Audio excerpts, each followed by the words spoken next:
Aquí estamos, de regreso de un año 1958, que ya esto también era un poco extraño, era la avanzadilla del 58. Hay algo del Corbusier también, le ha cogido de mucho, de arquitectura. Hay un mundo tremendo, pero a mí lo que más me asombra de esta película, y lo que yo creo que ha hecho que Tati no fuera un hombre conocido, como la cara de Tati no es Chaplin, ¿eh? No es la cara de Buster Keaton. Incluso aquí, si os habéis dado cuenta, no hay primeros planos. No se ve nunca primeros planos. Solo son planos medios, amplios y planos generales. Esto produce también un distanciamiento enorme, claro, una frialdad, pero no hay primeros planos. No hay primeros planos. Es curioso, ¿eh? Yo creo que la ha rodado con 2 objetivos, toda la película, ¿eh? No creo que haya más de 2 objetivos. Y eso es malo, ¿eh? Y esa es una de las dificultades de Tati, y que disminuye en su cine. Como no emplea más que el plano general, y en el plano general, en secuencias generalmente largas, empieza a acumular efectos, y con muchos personajes. Sí. Entonces se pierden, porque es cierto que uno por uno, y algunos críticos lo han señalado, son una sutileza extrema los gags de Tati, pero se pierden en esa especie de acumulación en un plano general. Pero no se distingue. Él quiere retratar un ambiente, unas costumbres, unos personajes, es un mosaico. No solamente de los protagonistas y de todos los atláteres que están allí, de toda la gente que se cruza, ese barrendero que nunca barre, esos personajes cotidianos que te vas encontrando, porque retrata la calle, retrata los ambientes, retrata la casa. Al final es algo deliberado, es como entonces usted aquí en esta Francia que yo voy a diseccionar con un microscopio, que es el objetivo de mi cámara, y véala así, ¿no? No tanto personajes, sino una película coral, una película costumbrista, y es un poco lo que busca. Y te hace recordar la parte de Saint-Maur, Port de Lillas, incluso la película de esa gente, los bares. La Traversée de París, por ejemplo. Ese es un país entrañable, un París entrañable, absolutamente. Y esa es la gracia que tiene Tati diciendo, este es mi París, y esta es la calidad humana, y esta es la vecindad. Ese París muy, exactamente. Esta es la calidez. Muy cercano, muy de vecinos. Claro, eso es lo que nos gusta. Ese es el ambiente que retrata. Y naturalmente, lo que más que el pasadismo que se le pudo pensar, o incluso se llegó a hablar, y me parece infundadamente de reaccionarismo, lo que sí es cierto es que es un talante anarcoide o anarquista, que es el que a mí más me gusta del personaje y del propio Jacques Tati. De manera que en la construcción del personaje y en la propia personalidad de Tati, que era hijo de un artesano que hacía marcaba cuadros o encuadernaba o cosas así, pues naturalmente hay un homenaje a su padre, a los grandes oficios que se perdían en nombre de esta especie de espanto infinito que es el mundo moderno, que además yo estoy totalmente de acuerdo. El mundo de plástico, de esa fábrica. Es decir, yo abomino el tipo de plástico. Pero de todas formas, yo, que ya es notorio que soy el único gran admirador en este momento de la película. Todos admiramos a ti, sin duda. Pongamos unos peros. El fiscal se transforma en abogado defensor, en este caso abogado defensor honroso de Tati. Yo creo que la película es una película extraordinariamente inteligente, con una puesta en escena que obedece a un estilo, tú lo acabas de decir, y ese estilo se basa fundamentalmente, creo yo, en 2 conceptos que progresivamente ha ido perdiendo el cine moderno. Por eso quizás la película, si se la ve desde una perspectiva que no es una película clásica, pero que tampoco es una película de cine moderno, haya perdido. La primera es la carencia absoluta aparentemente de punto de vista. Estamos casi obligados por el cine clásico al punto de vista. John Ford tiene un punto de vista con un personaje, un estilo, etc. Aquí Tati lo que hace es irse para atrás y decirle, bueno, voy a mostrar 2 enormes decorados, porque yo creo que la clave de la película es que está hablando de algo que es ficción, de algo que es artificial. Yo he puesto lo de la valla esa con la cual nos introducen los perros, concretamente, ¿no? Y el segundo aspecto, que para mí es muy importante, por eso he citado Alphaville y podía citar Fahrenheit 451, y no solamente porque aparezca un mundo futuro y esas cosas, que también está ahí presente, que es la noción de espacio.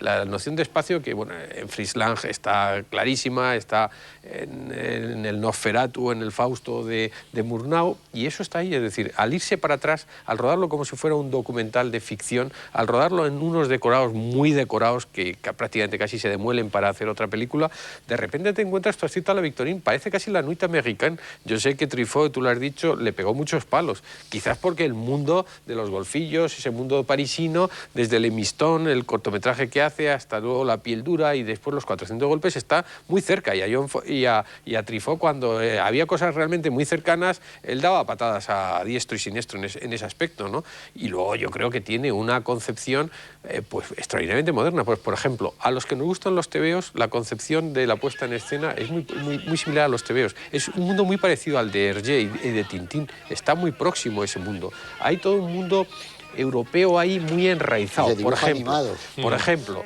la secuencia, él rueda siempre la secuencia de la casa de Hilo de arriba abajo.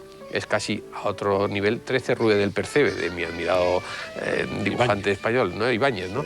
Y lo rueda en plano general, por lo que tú dices. Hay gag, por ejemplo, cuando se encuentra con la vecinita que baja de la ducha correspondiente y lo deja solo en los planos. De igual forma que después en el jardín filmará la secuencia de los porteadores a través de un objeto. Es decir, tiene siempre decisiones de puesta en escena que encubren de alguna forma ese punto de vista tan objetivo. Y a mí creo que según avanza la película, los dos mundos se van uniendo, casi como los perros que pasan o los niños que pasan de un mundo a otro, ¿no? Y creo que poco a poco está ahí. Vosotros habéis citado autores que a mí me gustan mucho, pero que tienen muchísimos problemas. Chaplin, tiempos modernos, tiene todos los problemas que estáis diciendo ahora, los tiene de tiempos modernos de Chaplin, desde mi punto de vista. Y Jerry Lewis, lamento discrepar de ti, Antonio, no ponerme a la contraria, a mí ha perdido un gran interés como cineasta una vez que lo veo. Tasling creo que sí tiene interés, Jerry Lewis, y estamos hablando de categorías que la mayor parte de la gente en este momento no han visto concretamente, ¿no? Y ya acabo concretamente.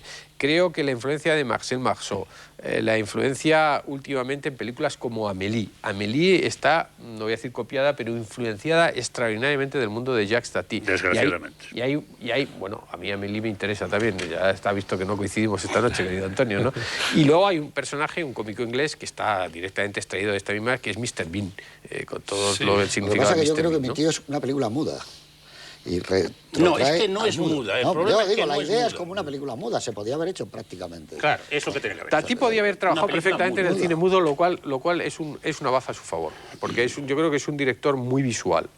Y vamos, no sé, yo creo que hay cosas realmente entrañables en la película, ¿no? Él tiene un mundo en el que en el mundo de París no se trabaja, no existe el tiempo. Ese mundo ideal que le gustaría a Miura, a Tono, a la otra generación del 27, donde todo el mundo es bohemio, donde uno se puede sentar a tomar, donde el que limpia la calle no limpia la calle, el que lleva Esa es una idea de París, que es la que lleva el arranque de Un americano en París. Pero es lo mismo, ese es el arranque de esa idea de París. Pero es un arquetipo, funciona con respecto a unos arquetipos y los mira con una cierta ironía distanciada. De igual forma que el mundo moderno lo utiliza también con respecto a arquetipos concretamente, ¿no? Pero bueno, yo insisto en que las dos cosas son realmente interesantes porque la película poco a poco, los dos mundos van entrando con respecto el uno al otro. Por eso es tan importante el gesto del padre y del hijo. De alguna forma, la presencia de Hilo ha cambiado algunas de las cosas, de igual forma que él cambia ese horrible sofá para transformarlo en el que te das cuenta cuando su hermana al día siguiente cambia el diseño, porque cuando lo ves allí realmente no es una especie de Le Corbusier, incomodísimo, extraordinariamente incómodo. Venga, tu turno. A Eduardo va a contestar, para glosar lo que ha dicho Eduardo. Habla el fiscal. Es muy cierto que la organización del espacio es muy buena y realmente que es muy inteligente la utilización de esos planos generales que te recuerdan a TV o a Tintín. Pero eso tiene que ser un medio para un fin. Y como el fin no es mostrar, o por lo menos no es fundamental a mi juicio, mostrar la organización del espacio con mucha prestancia, sino los efectos que realmente los efectos que ocurren a través de los personajes y los golpes en ese espacio, ahí es donde realmente el plano general no funciona. Funciona más, y entonces estoy un poco con Antonio antes, curiosamente los planos, digamos, nostálgicos del París cálido, no del París feo, hace unos planos medios y naturales, y también están muy inteligentes calculados, ahí no se pierde en la frialdad del espacio del plano general y hace el plano adecuado, a mi juicio. Eso por una parte. Y por otra parte, y termino enseguida, y aquí abundo en lo que ha dicho José Luis hace un ratito, es que es muy difícil hacer comedia. Y yo creo que es todavía más difícil que hacer cualquier tipo de comedia, hacer slapstick. Es decir, la genialidad de Sennett y su descendencia, para entendernos en el mundo americano, eso es uno de los fenómenos más gloriosos y más inteligentes y más imaginativos y más geniales de toda la historia del arte universal. Y era muy difícil hacer eso. Pero sobre todo, Antonio, porque eran muchos. ¿Por qué? Sí. No era uno solo el no que era hacía uno, la eran película. muchos. Era muchos gags, era una que y además era... claro. Y te voy a decir, ahora voy a hablar del gag. Y además, ya llego. Es decir, porque en el montaje de una comedia, sea slapstick o sea una comedia verbal o verbosa, más o menos verbosa, la progresión del tiempo y la distribución del gadget es absolutamente fundamental. Y eso es lo que no sabe hacer Tati. ¿Por qué? Porque nos agobia con el agotamiento que a él le parece realmente interesante para el espectador y que yo me parece que es fallida y realmente no tiene la genialidad de dosificar el gadget y ponerlo en su momento determinado y en su circunstancia. Y eso no puede evitarlo. Y eso fue a peor. Entonces, las películas posteriores, ¿qué es lo que hizo Tati y termino de verdad? Alargarlas de metraje. Tanto Traffic como Playtime son interminables, 150 minutos, no sé.